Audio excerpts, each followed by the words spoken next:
Hello, everyone. Welcome back to another episode of Meanwhile Back on the Podcast. I'm Frank McGuire. I'm Christina Didymus. I'm Jeff Mack. Welcome, everyone, to the Batman Day edition of Between Pointed Ears. Thank you so much for being here and sharing your time with us. Now, maybe you've been listening to this show for a while and you know who we are and what we're all about. This is your first time with us.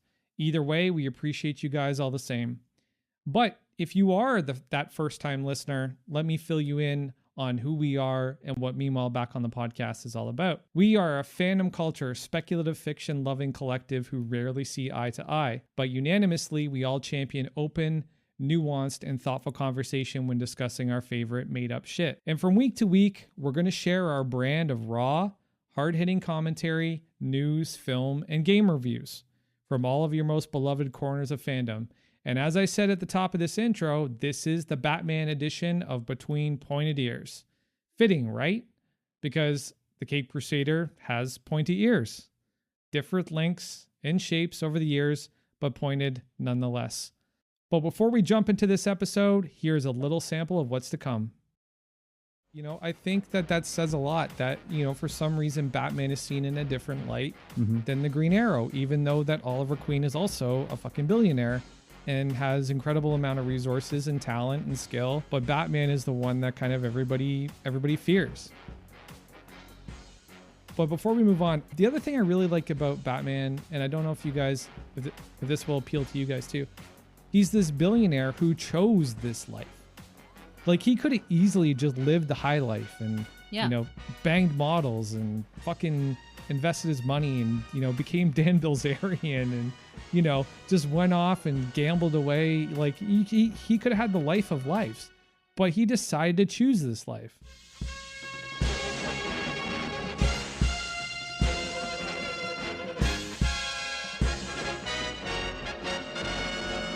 Meanwhile, back on the podcast, four colossal nerds named Saba, Chris, Christina, and Frank have set out to take on a great darkness that has enveloped the world of fandom with their powers of common sense and the strength to take on even the most butthurt Twitter mobs and insufferable comment section trolls. They fight for truth, objectivity, and nuance in the conversation and debate over fictional made-up shit. Welcome back, everybody. So, Batman Day. It is Batman Day, folks. 80 years. Is that what it is? It's 80 years, guys? 80 years of Batman. Yeah. 80 years of the Cape Crusader. 80 years of the Dark Knight. 80 years, man. And God, he's gone through so many different transformations and so many different iterations and so many different stories and so many different places. And, you know, just an incredible, incredible character. And in this episode, we're going to talk about everything Batman, everything Dark Knight, everything Cape Crusader. Well, when we're in the preparation stage of getting ready for this episode, I put out a couple questions to our Instagram followers to see what they wanted us to talk about on our Batman Day episode. So the first question I want to explore is actually from one of our Instagram followers. They wanted to know, what is Batman's appeal and why has his legacy endured for over 80 years? So we've also had some time to think about this. So Christina, what are your thoughts on why Batman and his legacy has endured for over 80 years? I think there's a lot of reasons, and I think it has a lot to do with certain traits that he has. So I think one of them is the fact that he's human and he's able to kind of fight these supervillains just through the use of his intelligence, his physical prowess, and I guess he has training in martial arts, so his martial arts skills, and through the use of technology. So he's rich, he's handsome, he's a bachelor, he's got cool gadgets. I think there's just this, his personification is that he's cool. And I think a lot of people, or particularly men, kind of look up to him. And I think that he kind of represents society's ideal for how a man should be. And okay, you mean like as like a masculine figure? Yeah, I think he's like very masculine, and I think that resonates with a lot of men in society, and I think that that's one of the reasons why he's so popular. Okay. And of course, that's not to say that his only fans are women. Right. Of course, or sorry, that's not to say that his only fans are men. Of course, he's going to have fans that are women as well. Yeah. But I think just something about like this, I think he's kind of like a role model, or kind of a lot of men relate to him and feel like they could be like him because he's human and fights bad guys.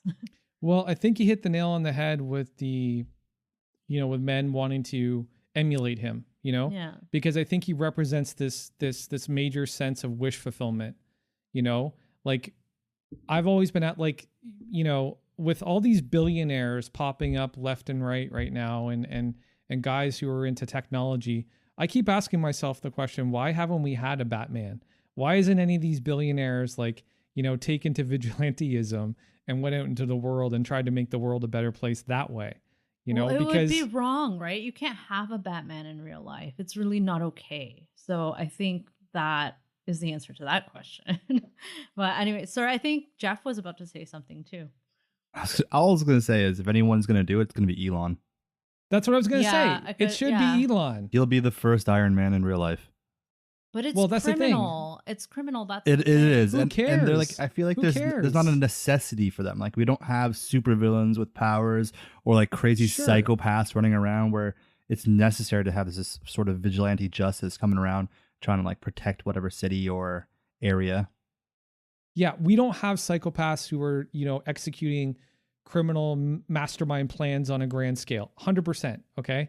But we definitely do have a need in society for somebody to step up and do something, okay? Well, That there is- are terrorists, right? So there's Yeah, true. that. But it's not like the police can't control, or the army or the military or intelligence departments. It's not like they don't have control of it. They know what's going on and they can respond as needed. Okay.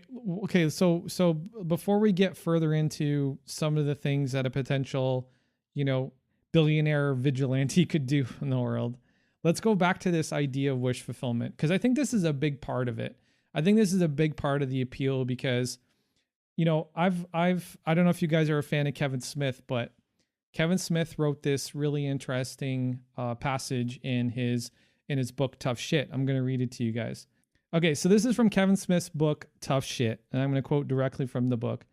"The only guy I ever heard of who got an amazing life literally handed to him was Hal Jordan. Don't wait for a dying alien to give you a magic ring. Just do it yourself, Slappy. We can't all be Superman, but we sure as shit can train hard, and with loads of practice, we can be Batman. And who the fuck doesn't want to be Batman? Batman has an impeccable moral compass. He's clever and mysterious, and when fucktards get sassy, he punches them in the face." And I think that kind of backs up what I'm saying about wish fulfillment, because he is the most attainable for somebody to actually make a reality, right? Like, yes, he's in comic books, but somebody could actually do this shit. Now, whether they would have supervillains to fight, that would be left to be seen. But there's terrorism. There's obviously a lot of corporate crime. There's shitty cops. There's all kinds of things somebody like that could do. But the point is that it is the most attainable. And I think that's a big part of his appeal, is that anybody can see themselves becoming them if they had enough money, if they had enough resources, if they did the training, like if they prepared themselves the same way that Bruce Wayne has over his legacy. It is achievable. And I think that's incredible. It's interesting too that you bring up corporate crime. So with respect to that, corporations do not want a vigilante taking people down on their behalf. They need to do things legally, and they need the people to go through the court system and get charged. So you do actually get online vigilanteism. There are people who go online and That's a good point. Try to sell their services to like take down bad guys and stuff. So we do That's a see good point. that. Would you guys classify someone like Edward Snowden and Chelsea Manning as online vigilantes? Yes. Yeah. Really? I think so, yes. Yeah. They went to jail for it too. Definitely, I think so. Well, Chelsea did. Edward's still hiding out. Actually, I just heard Edward on they Joe tried Rogan's to get podcast. him. Rogan's, today. Yeah. He does a lot of public speaking for someone who should be hiding. I guess he cut a deal. No, he's hiding. He's definitely hiding. The last episode was Snowden on Rogan, not this previous one, but the one before that. He had a virtual presence device that showed up, and I don't know whether he was like in like a lawyer's office, like the robot was in a lawyer's office, but he did the episode as a virtual presence device. Or was that Neil deGrasse Tyson? I can't remember. But anyways, he did one episode as a virtual presence device, which was kind of cool because obviously he's still in hiding. But yeah, this idea of online vigilantism is probably something to definitely be explored. Yeah, and we also have the group Anonymous. Right. Yeah, and they've recently resurfaced. I guess they were in hiding for a while, and now they've resurfaced, and they're kind of a team of hackers that fight for social justice online. And they wear masks. Yeah, the Guy Fawkes mask. Yeah. They wear the Guy Fawkes mask. Yeah, wow. Interesting. That's very cool. I think it's probably safer for them to stay home and just do their work from their computers. It's effective. They get results. And I think they get results all right. They get paid to do what they're doing. And, I think it can go both ways too. I feel like we don't know what those people are up to. Who knows? Maybe they're also the same people who are fixing elections around the world. Like, it's hard to say. We don't know who they are, so it's hard to say what their moral compass is, right? That is also 100%. That's very true. 100%. So let's get back to Batman a little bit because I still think there's a lot of points to make about why he has such an appeal. Honestly, I think he's the embodiment of the human spirit. That's the way I kind of see him. Even against impossible odds, he fights. And even in most battles, it's not his physical prowess that wins him the battle. It's this level 8 intellect that he has that he uses to outsmart and outplay his opponents. We saw him take down the entire, well, it wasn't him, but we saw his contingency plans take down the entire Justice League in the Tower of Babel, right? He came up with all those plans. Ra's al Ghul stole them and worked with Bane to basically implement these plans, but the Justice League was fucked, right? Can anybody argue that the Justice League wasn't fucked? Because they were fucked. Can't argue that. No, exactly. And the Justice League, Batman at the end of that story says that he was a part of putting together the Justice League because he wanted something to kind of keep him in check. Like the Justice League was going to be the balance, like was going to be the contingency plan for him if he ever, if he ever broke Bat, right? So I think that says a lot that he was able to take down not only Superman, but Wonder Woman, the Green Lantern, Flash. Oh, sorry, it wasn't Flash in this iteration. That was in Doom. Plastic Man, Aquaman, and pretty much the entire JLA. Yeah. So I think that says a lot about who this guy is and what he's fucking capable of. I think, wasn't it Justice League Unlimited also had that, and Flash was in that iteration? Yes. No. Sorry, the animated film universe. Yeah. Justice League Doom. Justice League Doom, right. Correct. Yeah. Justice League Doom. That was awesome. Yeah, and I don't know if you guys know this too. He's gone up against gods and beat them. Like, not just talking about Wonder Woman, but he's gone up against fucking gods or demigods and beat them. So I think it's safe to say, as far as humans go, he is the most dangerous human being on the fucking planet. Like, in terms of this narrative, in this context, he is without a doubt the most dangerous human being on this planet. Because let's compare him to another human being who has almost the exact same amount of resources and almost the exact amount of intellectual prowess as he does. The Green Arrow, right? The Green Arrow has his money, has his gadgets. At one point, even the Green Arrow had an arrow cave, an arrow car. They were really trying to kind of, mimic what Batman, like the Batman aesthetic over Green Arrow. But Green Arrow is not as big a threat as Batman is. I don't think to anybody. It's hard to say. I mean, he seemed like a threat in, what was it, The Dark Knight Returns. True. The two-parter. Superman seemed very scared of the Green Arrow. Maybe just because of accuracy and because he probably knew he had a kryptonite arrow. That's true. And unpredictable too. Yes. But yeah, no, I think that says a lot that, for some reason Batman is seen in a different light than the Green Arrow, even though that Oliver Queen is also a fucking billionaire and has incredible amount of resources and talent and skill. But Batman is the one that kind of everybody fears. I think part of the reason for that too is that Batman's got a pretty level-headed personality, he's not a narcissist. I don't think. He's kind of quiet. to People would himself, argue with he's you on that, Christina. independent. A lot of people would argue.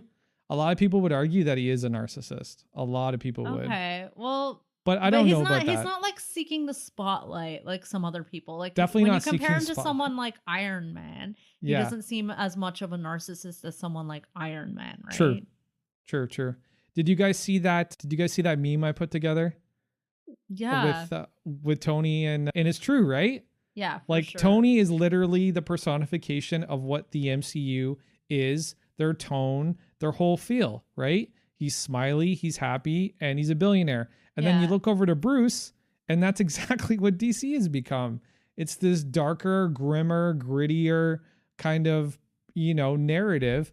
And Bruce is the perfect personification of that. Mhm. It's Yeah, I'm not too crazy that they're both familiar- billionaires. I'm not too familiar with Green Arrow's personality, but are there personality traits of Green Arrow that might be more off-putting than some of Bruce Wayne's personality traits? Funny you say that, Christina, because I think I think Jeff's laughing because he knows exactly what I'm about to say.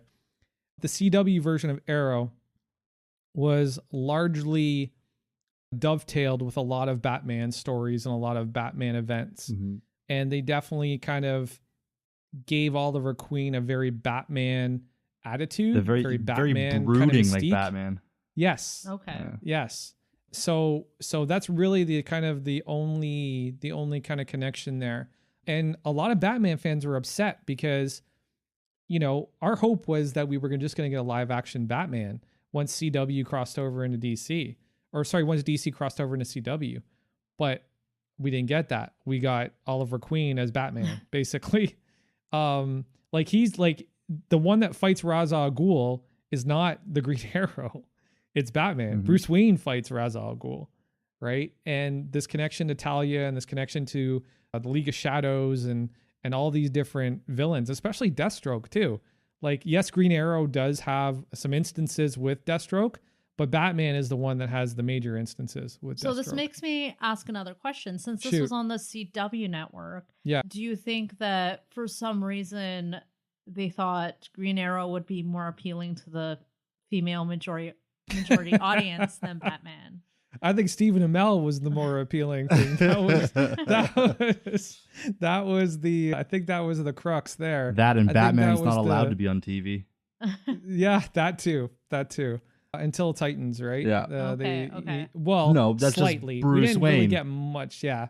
True say. But yeah, no, I think Stephen Amell was the big Well, I appeal. do think a lot of women would find Bruce Wayne to be an attractive character. Bruce Wayne is definitely an attractive character, 100%.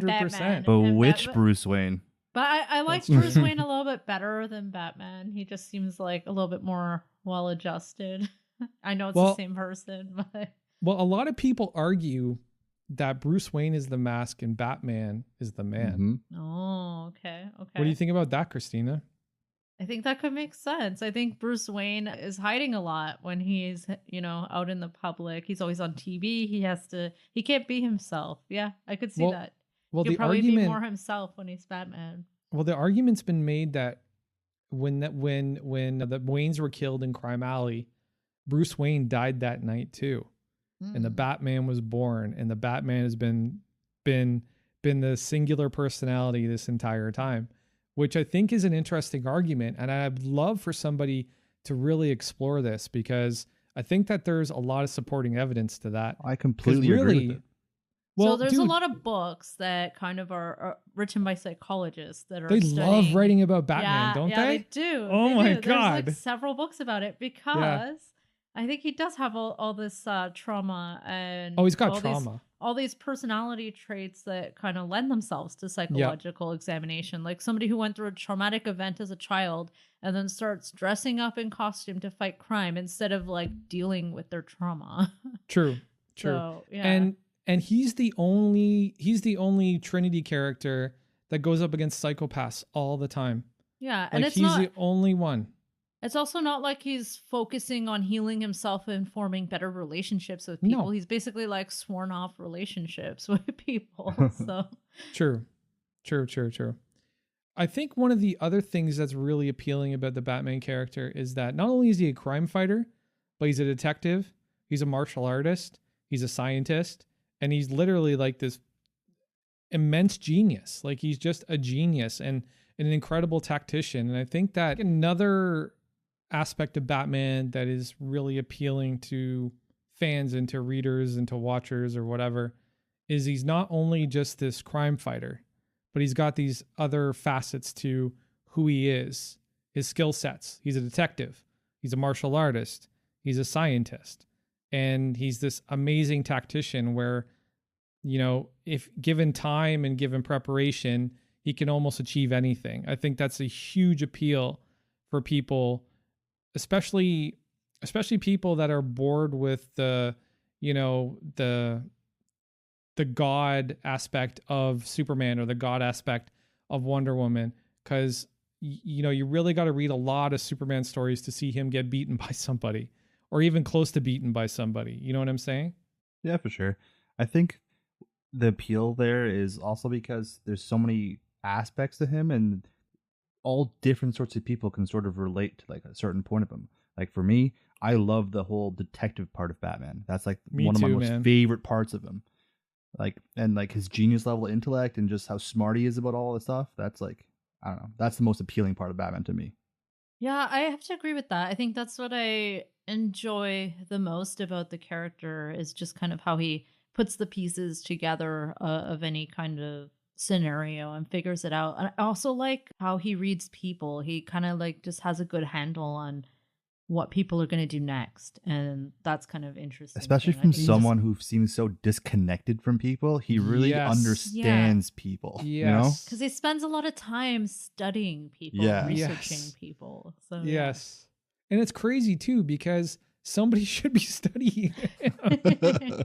He should be under glass. Like he should be under glass, and somebody should be looking at him, going, "What the fuck happened to you, dude?"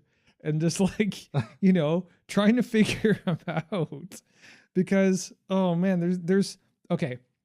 We're talking about all the great things there are, like the positives about Batman, but there are some fucking negatives. Okay. Yeah. Like for sure. you like I've been very vocal in the Star Wars community about the fact that the Jedi had no problem with training child soldiers, very akin to what we've seen in African, like in the continent of Africa, right?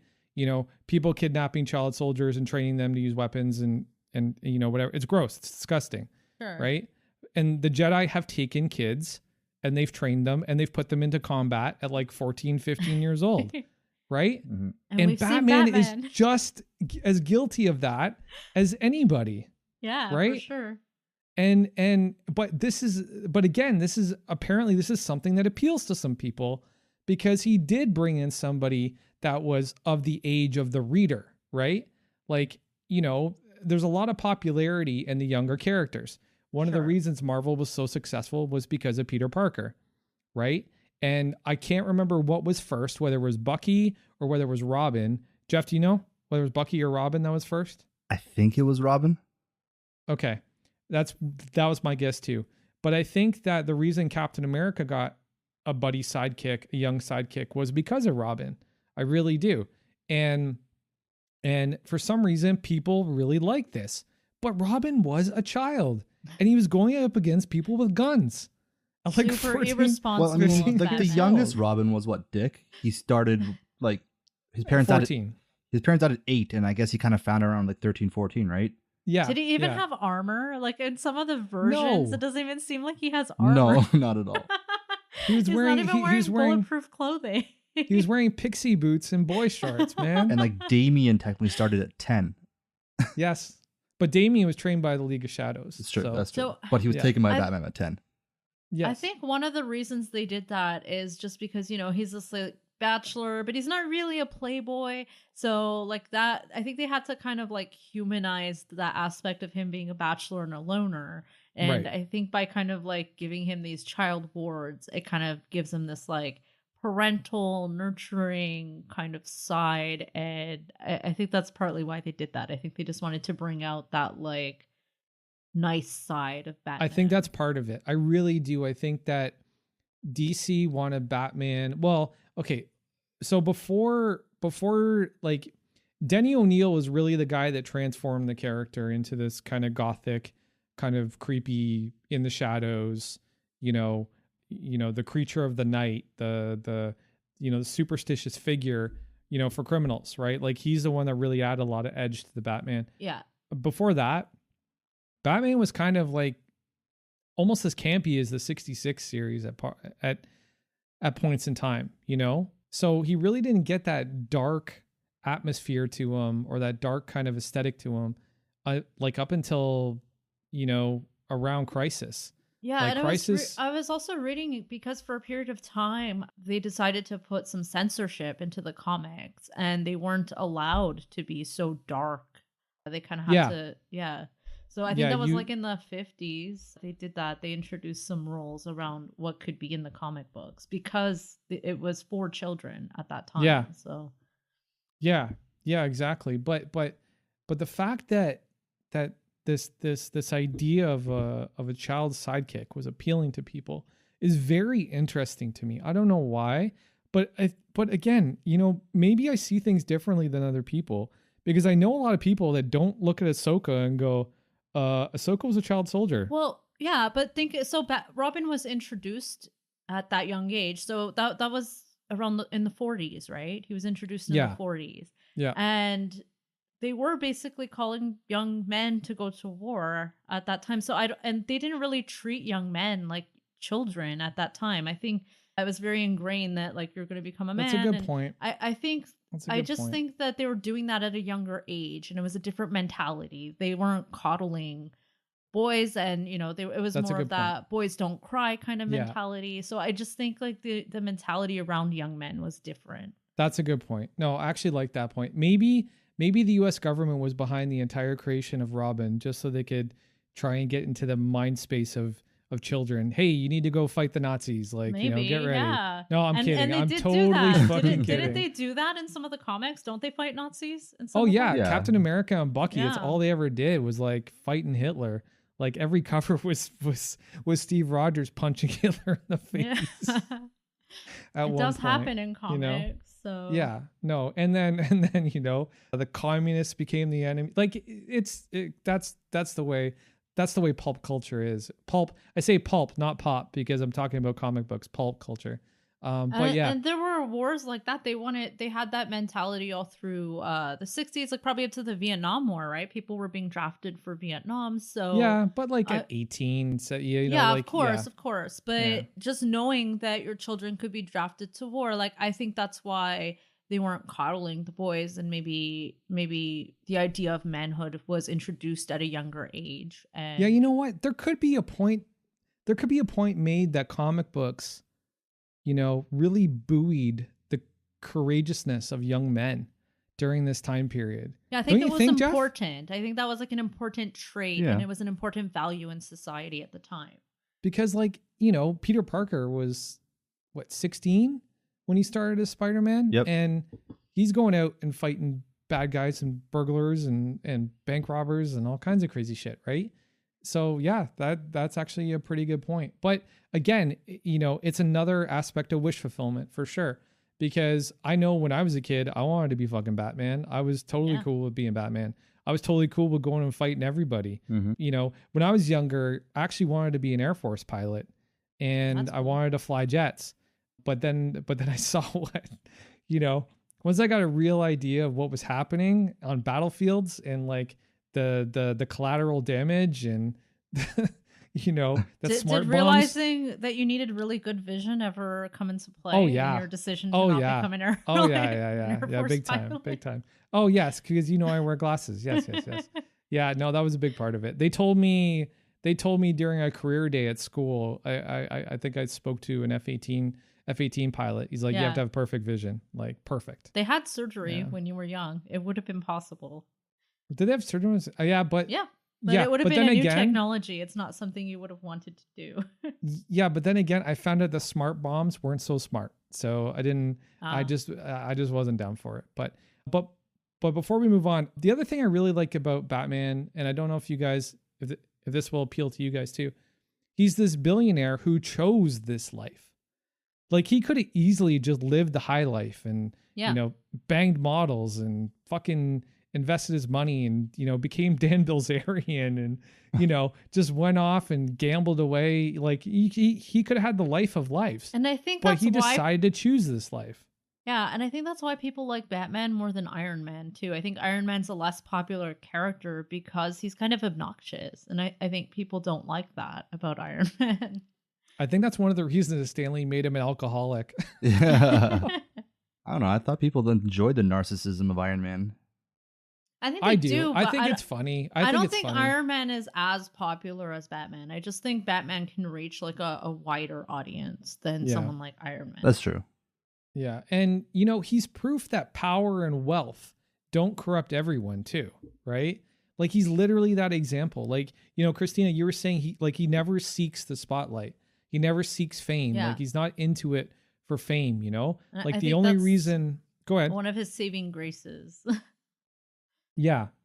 Like the only reason he joined the Justice League was so he could be a part of it and to help. Like he wasn't looking for And he's like a ticker tape reluctantly parade, a you know? team player. He doesn't. Oh, he's really totally wanna work with reluctantly other a team people. player, right? And then the other thing I think we should talk about before we move on is just that he is a good mentor in a way.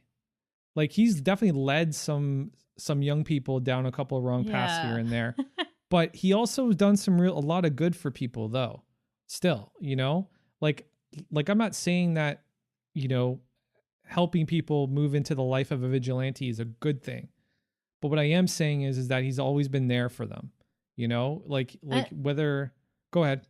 Sorry, And what were you on saying? that note, I think the way that he carries his guilt is also one of the things that makes him more relatable. And it kind of makes his vigilantism okay, is because like he actually feels bad about the stuff he does when he's wrong and he takes accountability for his mistakes. He's definitely an accountable dude, but Yeah. he sucks at apologizing. If you read his comics, he's the worst at just like taking the accountability and apologizing He for doesn't it. He's say not good at it. but he carries it with him in the form That's of true. guilt. That's Which is again a that's true. human quality. That's like something that's so Yeah. human and so many people can relate to it, right? So Yeah. So I want to move on because there's a couple couple questions I want to get to that were provided by our Instagram followers. This is an interesting one. Is Batman in his current iteration a character that can still have the same appeal for today's younger generations as he has had for past generations?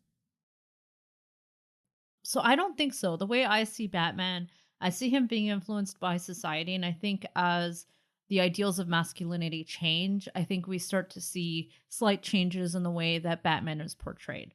And I think the way that he doesn't communicate about his grief and the way he broods, I think that aspect of his personality is going to start to change over time. You think it's a So- turnoff? You think it's a turnoff for the people who are, you know, more in touch with the ideas of mental health, you know, those kind of things? I just think that we're going to start to see Batman have better mental health or take care of his mental health in a better way in the future. Maybe 20 years from now, he'll have a therapist or something. Like I could see them bringing something like that into Batman comics. Harley Quinn starts giving him therapy.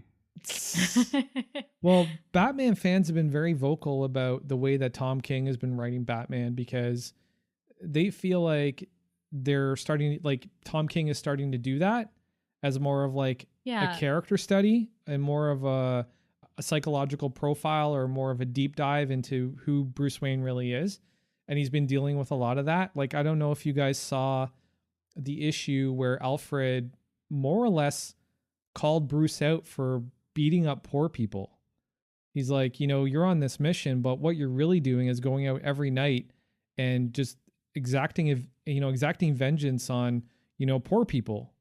And that was an incident in one of the Batman stories that really shook up the Batman fan base because Alfred said some pretty crazy things to Bruce over the years, but that was pretty pointed. Yeah. That was is a what I pointed like stick. about Alfred too. I love that he's always countering and counseling. Well, he's his conscience, Yeah, right? he's there to keep That's him literally grounded. what he is. Yeah. He's there to keep him grounded, you know? He's Jiminy Cricket. He's Jiminy Cricket. Yes. Jeff, what do you think, man? Is like this current iteration of the character, do you think it can still appeal to the younger generation? Not as much as it used to. I'm thinking the same thing too. Go ahead. Just the way society has changed on a whole, just the appeal and like how Batman used to be for like younger kids, like for us when we were growing up. I don't think people will see him in the same light or the same way we did, like, and idolize him the way we have. It's definitely changed quite a bit. Well, we've seen other DC writers like literally come out and say, I fucking hate Batman. Batman takes too much attention away from other DC characters. Batman is this center of the universe that doesn't deserve to be the center of the universe, right? And I think that there's a shift in the mindset of not only youth, but of society as how we view people who have privilege and how we view people who are billionaires and how we view people who have unlimited resources, right? And I think that's something that people look down upon now, especially if you're not doing, the best things that you can possibly do with it. And that's my problem with this argument, is because how is Batman not doing the best he could possibly do? He's funding the Justice League. Like, he's literally protecting the fucking planet on, a 24-hour cycle. It doesn't end for him. Like he's literally draining himself into this mission that he has. But for some reason, this doesn't resonate with younger people. I don't know why. I think it's because he's not accountable to anyone. There's no government overseeing him. There's no governance of his actions. He's a vigilante, yeah. He's a vigilante. So everything he does is kind of just his own decision. And I guess like another comparison we could have made is like to someone like 007. It's another person who has wealth and resources, and I guess his resources aren't his own. They come from his government, but he kind of has a lot of the same traits. He has gadgets. He's cool.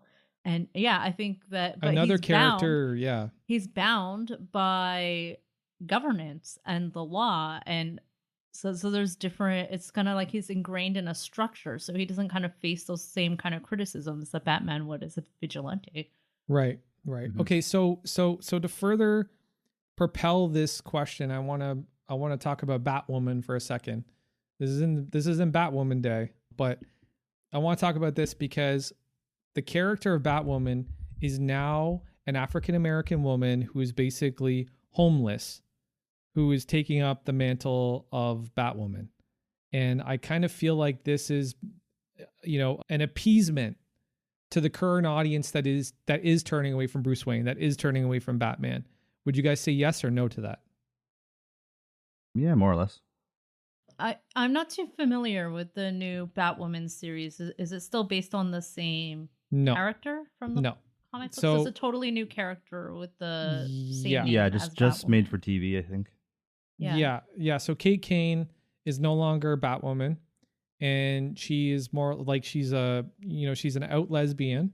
She's African American, and she's been described as a street kid. So street kid, homeless, I don't know. Sounds how like those the perfect things Robin. kind of dovetail. Exactly, sounds like Jason Todd, but with a love of girls. That's it. Mm-hmm. Well, Jason Todd liked girls too, but girls on girls. But yeah, no, it's interesting because I feel like this was like checking the boxes. Like, how can we appeal to this younger crowd that is turning away from Bruce Wayne? And I think it's your network again, though. It's the network again. It's that CW 100%. thing. Yeah. 100% the network. But I think this is reflective of how people feel about Bruce Wayne right now. I think that, what I said about that particular exchange between Alfred and Bruce in that recent issue of Batman or Detective Comics, I can't remember which one it was, but that recent exchange is an echo, I think, of the way that young people feel about fucking Batman. Like, you're a billionaire, but every night you're going out and you're not considering the amount of privilege that you have when you leave the house and you jump in your fucking, multi-million-dollar crime fighting car and head out into the streets and beat the shit out of people. Right. And you don't consider the situation of the person you're beating the shit out of. I almost felt like that was an echo from the way that people really feel about Bruce Wayne as a character. I don't know. Okay, so then I have a question about the new Batwoman. Like, does Sure. she have bulletproof armor? Does she have gadgets? Where does she get them from? Yeah, I don't know. That's all gonna have to be explained to me. It doesn't make sense anymore, right? Well, if Kate Kane left a letter and she's like, I'm leaving it to this person. Like, that makes sense, right? But like, actually, I'm going to shut up now because I don't want to give the Batwoman writers any way to kind of make this make sense, because I kind of want it to go off the rails.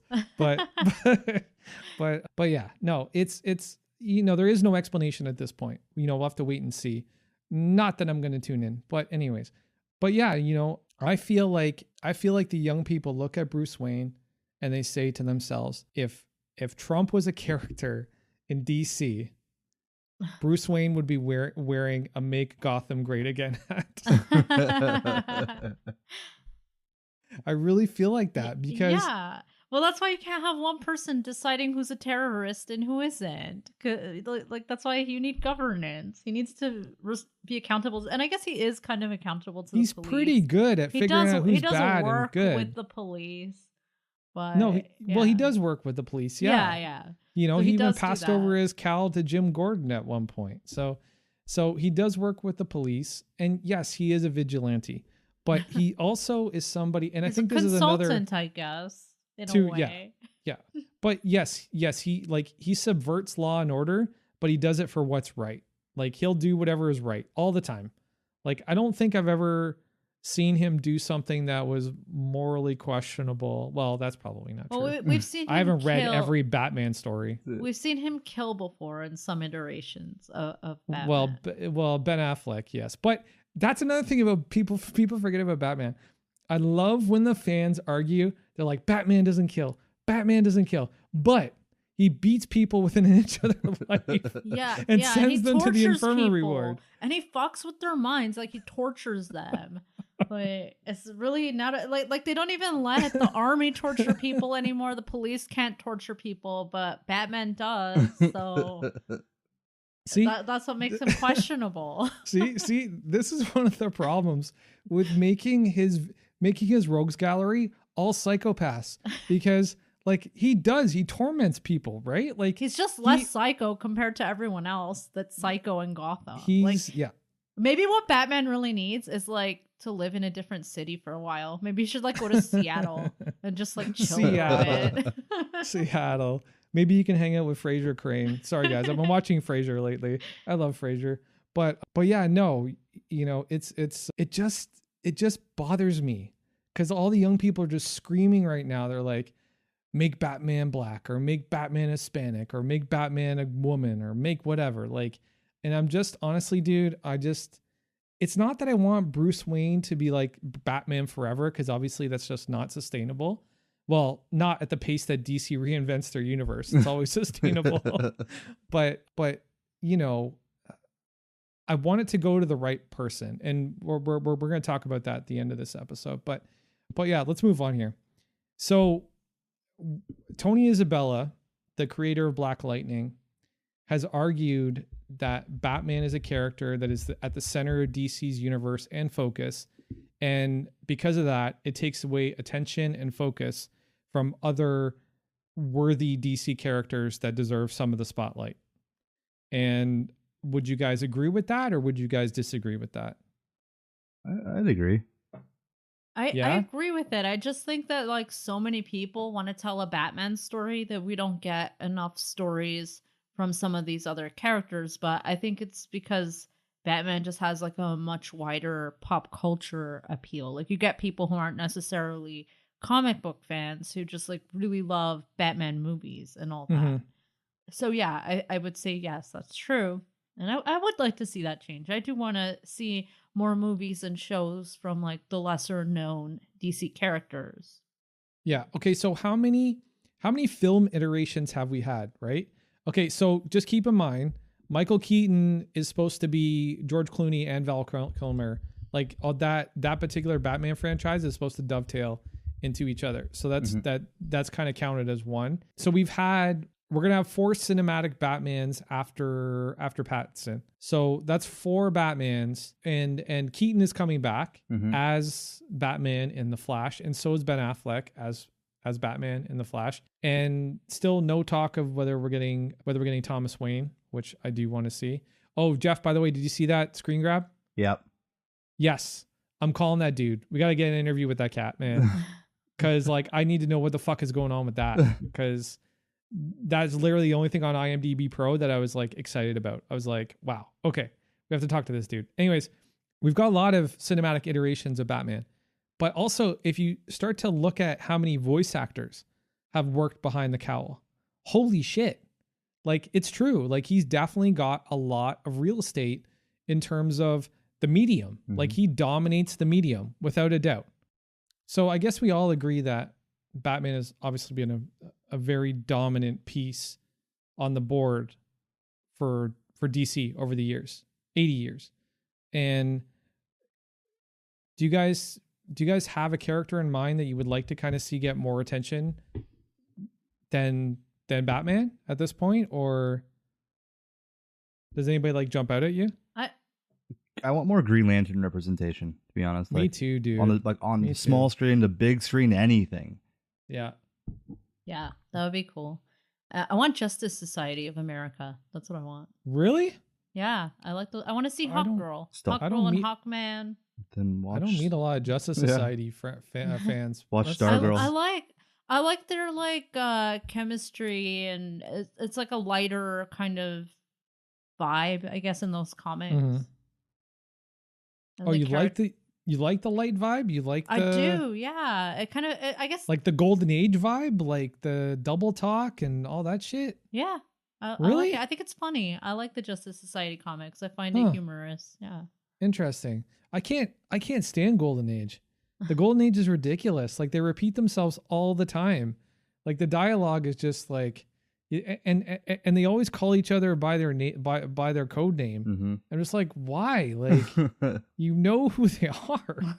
This is ridiculous. Anyways, yeah, I'm just not a fan of the dialogue in Golden Age. I don't know. Don't you give people Golden nicknames? If someone's like, "This is my nickname," you'll call them by their nickname. I don't know. Sure, but again, it's it's very double talk, very obvious talk. Like, it's not dialogue that propels the narrative. It just kind of holds everything in one place, and I'm not a big fan of that. I haven't read like every Justice Society comic ever, but I did read like a couple arcs, and I liked the arcs that I read. I can't remember who the writer was of the arcs I read, but were they going up against Black Adam?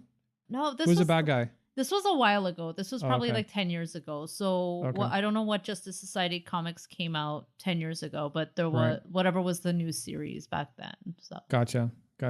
So as I mentioned in this conversation, there's been rumors that the mantle of Batman may be passed on to an African-American character, and people are speculating that it could be Luke Fox. And I just wanted to kind of get everybody's take about how they feel about this. And do you think that this has the potential to do something positive story-wise for the character? Or do you think that this is something that could potentially just fall flat on its face? Jeff, I'll start with you. I don't mind Luke Fox taking up the mantle as Batman. I mean, as long as doesn't seem forced or they're pandering or anything like that. If it's like a natural kind of thing, and for some reason just Batman's not around, or like the Robins don't want to take the mantle for any good reason. See, that's exactly where I align with you. Like, Dick Grayson has to have a good reason not to want to take up the Bat cowl. Not just Dick, man, even Damian. Damian too, but I don't want Damian as Batman. I really don't. I don't know what motive Luke Fox would have to want to be Batman either, because Batwing's like a pretty cool character. So yeah, I don't know. And I don't think Damian Wayne should do it either, because I don't think he would have the moral compass. Wasn't he trained by the League of Assassins at one point? He was, but Batman over time has kind of softened him a little bit. Like, he's not... he definitely has respect for his dad and kind of just sees things his way now. He still is like the brooding kid and wants to like fuck shit up. But at the same time, he also knows like Bruce's like ways of doing things is like now his mentality now, and he kind of respects that. So he never really goes beyond the line. Okay, then maybe it could be Damian, but I think I'd rather see like a new character developed to take that mantle on. I would rather have someone like Commissioner Gordon, but obviously that wouldn't make sense because he's too old. But I like the way that Commissioner Gordon kind of like admires Batman, and I think he would have motive to do it, but not money. and he's probably too old to have the physicality of a Batman.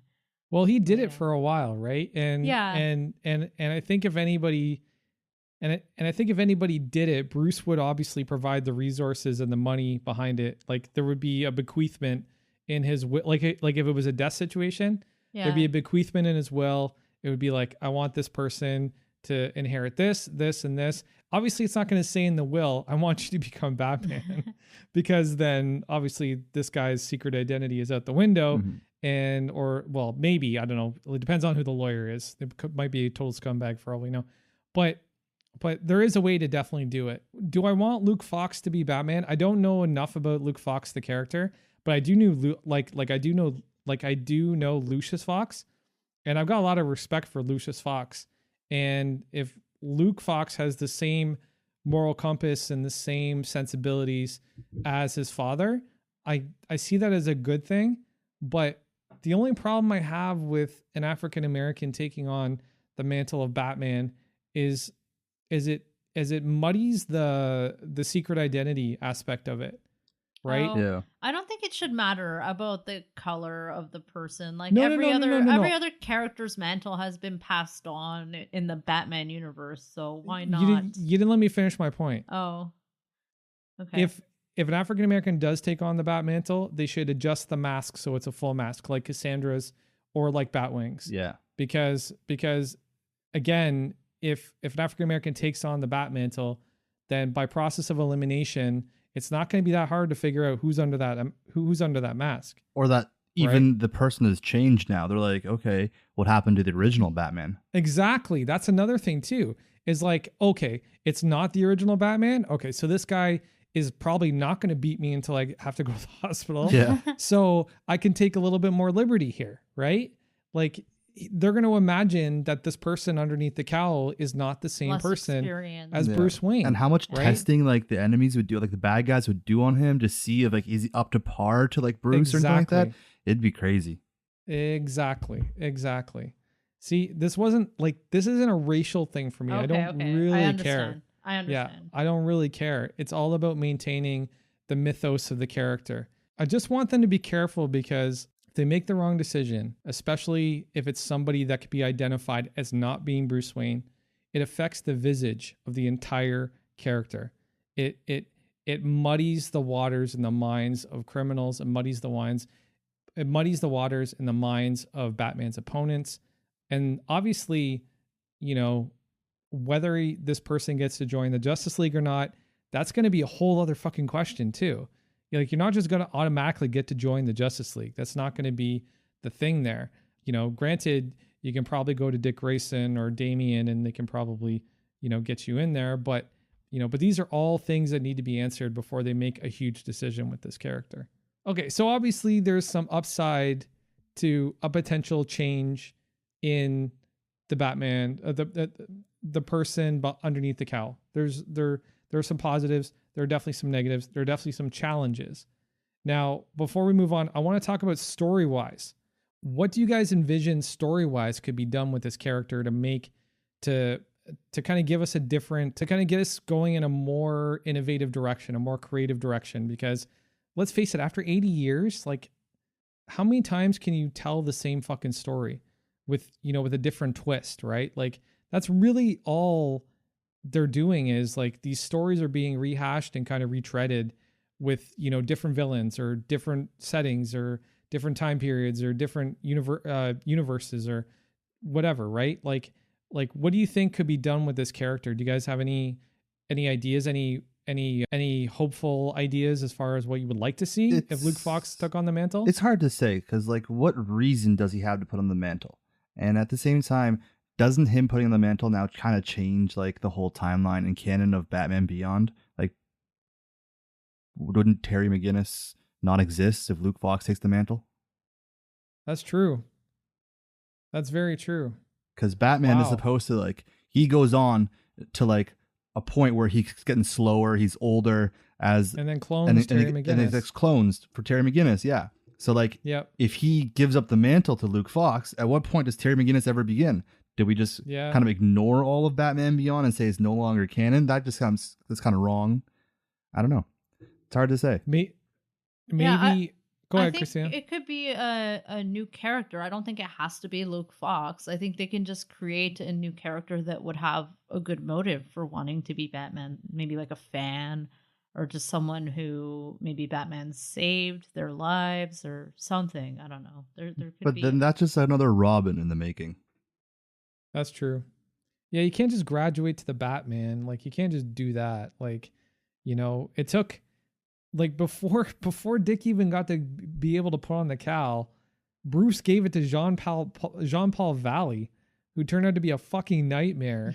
Like even before Dick got to put on the cowl. So I think that says a lot about like the hierarchy, Like he would like instead of Bruce giving it to Dick, he gave it to fucking Azrael, Jean-Paul Valley. Mm-hmm. So but that's also because the Robins are always so young, and like he probably just doesn't want the Robins to have to make the decisions that a Batman will make. They still need guidance. But like right? Nightwing's of age, and wouldn't he technically Nightwing be wouldn't like have a motive? I just don't see Nightwing having a motive to want to be Batman. Well, I think the motive is to carry on the message and the I guess the message that Batman kind of carries, and like the hopes. And wouldn't Dick be also the best to carry like the teachings and the ways of Batman rather than someone completely new? Like he's gone through so much of it with Bruce. He would be like the most obvious choice. He knows exactly what Bruce wants and like how he portrays himself and everything like that. So by passing it to someone like Luke Fox with like no reason whatsoever, it just doesn't make any sense. Exactly what I was thinking too, man. And let's face it, Dick is really the person who grounded Bruce in his times of most conflict, like at his most conflicted times, like when he wanted to turn to his more violent side or he wanted to turn to his more darker side. Like Dick was the guy that would bring him back, I thought that Dick disagreed with some of the principles of Batman and kind of reinvented himself as this new character. So if you spent all this time and effort creating like a new image for yourself, why would you want to be Batman? Like you didn't agree with Batman's principles, and why would you want to be associated with that or affiliated with that brand? He never he never left the Bat family. Like he never. But he created his own brand, and why would you give up your brand if like you believe that brand represents your principles? He also knows what the Batman mantle stands for, which is why when Bruce disappeared, he took up the mantle because he knew that the representation of Batman needs to be there. It instills a hope into like the people and instills fear into the villains. So like he knows exactly what it means to be Batman. Yeah. Yeah, I just don't picture Dick giving up on everything he created though. I don't know, I just don't see that. Yeah. Well, I think this dovetails us into our last question pretty easily. If the mantle of Batman is to be passed on, who do you want to see take it up? I'm going to go first here. Dick Grayson, without a doubt, because Dick Grayson has been the grounding force in Bruce's life ever since he came into it. Dick's always been there for him. Dick has not only led the Teen Titans, he's been a leader of the Justice League at points in time. He is without a doubt one of the most skilled. Like he has every skill set that Batman has. Maybe not the same intellect, but he has everything else. And I really think that he is the best person to take it up. And I really think that his transition to Nightwing was more about, not having to continue to grow in Bruce's shadow. Like he wanted to get away and he wanted to become his own person and he wanted his own life and he wanted his own existence and he wanted his own legacy. And I think he's achieved that. And now he knows that if Batman was to go away, what could potentially, come back? Like, what are the potential consequences of Batman not being around anymore? And I think that that's something that Dick would face head on. And he'd just be like, no, I'm sorry, man. Like, Nightwing's great. And, I love being Nightwing, but if the consequences of Bruce going away or Bruce dying or Bruce whatever is, these villains operating like Batman doesn't exist anymore, I can't let that happen. I really see him taking up the responsibility of that and more or less stepping into those boots and playing that role. I completely agree with you. And like, who's to say that like Nightwing couldn't pass on the mantle to like Damian or Tim or something like that? Or Tim Drake, yeah. Like that would be Yep. the next stepping stone for one of those anyways. Yep. And Yep. yeah, and like honestly, who better to like take up the mantle than someone who was the closest to Bruce through everything almost. Yep. 100%. 100%. And yeah, you know, Dick has had his issues with Bruce 100%. But then again, what big brother hasn't had an issue, or sorry, what little brother hasn't had issues with his bigger brother, or what, you know, what young man hasn't had problems with his father? Yeah, for sure. You know, whatever, you know, whatever family dynamic you want to place on these people is irrelevant. You know, the love is still there. You know, they're always there for each other. Whenever Bruce calls Dick and says, "I need your help," Dick doesn't hang up in his ear and say, "You know what, you fucked up my childhood. Fuck you." Yeah, you know, like Dick has always been there for Bruce. Doesn't matter what the circumstances are. Doesn't matter what the timing is. Doesn't matter what the setting is. Like Dick has always been there. You know, he seems to be there to answer whatever call comes. So I don't know. I think he's the perfect choice. Yeah. Christine. Yeah. So I don't know. I'm still struggling with that question of like, why would he give up his own brand and everything? But Okay, so who would you want to see take up the mantle, Christina? So for me, I think it would be Commissioner Gordon, just because I think he would have the most motive to do it. But like I said, I think like in most iterations, he's older than Bruce Wayne. So I think the age thing wouldn't make sense. So I don't know. For me, I still think it would be a new character. Like I just don't see one of the existing characters being there. Although I do agree that if they could write a motive for Dick to do that, then he would be a good Batman. Okay. And Jeff, you're obviously picking Dick Grayson too. Yeah, Dick Grayson 100%. Okay, who do we think it's going to be at this point? And how much is public demand, how much is public desire going to play into who takes up the mantle? A lot. Yeah, I think so too. Yeah, I think so too. I think the fact that they've brought in John Riley to write for Batman, and Jim Lee's, you know, basically said that Batman is going to be a person of color. I think that's a pretty big nod that it's not going to be Dick Grayson, and chances are it probably will be Luke Fox. I don't see them doing it with the new character. I really don't. How long has Batwing been in the Bat family, Jeff? Like, can you give us just an average time? Not long, maybe maybe a decade or so. Maybe a decade? Okay. And how often is he involved in like the bigger stuff, or is he just kind of like almost never? Okay. I don't, it's hard to say. Like the last time I really even heard Batwing mentioned like on like animation style was the Batwoman movie. Right. Yeah, other than that, you don't see him very often. Usually his own stories and stuff like that, but honestly, that's never really picked up that much. Well, he had his own comic for a while. I know that. Yeah, that lasted a good, 3 years, and it's kind of stopped. Oh, yeah? Yeah. Interesting. Okay. What if the new character was someone who's been an online hacker and was kind of just watching everything Batman does and wishing he could be Batman? Then that would be a villain. That would be a villain. That would be a villain. How crazy would it be if they did take a villain and turn him into Batman? Because in Sean Murphy's Batman White Knight, the Joker is cured of his insanity and he becomes like a GCPD guy, and he's the one going after Batman. So it would be really fucking dope if they found a way to like either cure the Joker or find somebody within Batman's rogues gallery to like actually take up the mantle. That would be insane. I don't know how they would pull it off. Or maybe but that would be dope. Maybe Alfred dies and Batman no longer has his conscience, and through grief loses it through anger and switches into a bad guy. Well, that was one of my points. That was one of the points I was going to bring up about why he's so appealing, because really, I think people are waiting for him to go bad. Yeah. Like, to lose his mind. I think that would be fun. I think I would like that. And then there's all these other heroes in this universe, and they would have to fight him. Well, if it ever happened, there might not be anybody to stop him, because not only has he defeated the entire Justice League, but like he's acknowledged by gods. He's literally one of the most unstoppable forces in the world, and he's without a doubt. Constantine has stopped him, even though he knew Constantine has been up to no good. he just didn't know what it was until the last minute. So I think Yeah. Constantine could stop him. Well, we'll have to wait and see, but yeah, no, I think my hope is that Dick Grayson is going to get the nod. I want to see Dick Grayson under the cowl again. Dick Grayson's stories as Batman, as Batman, were always really good.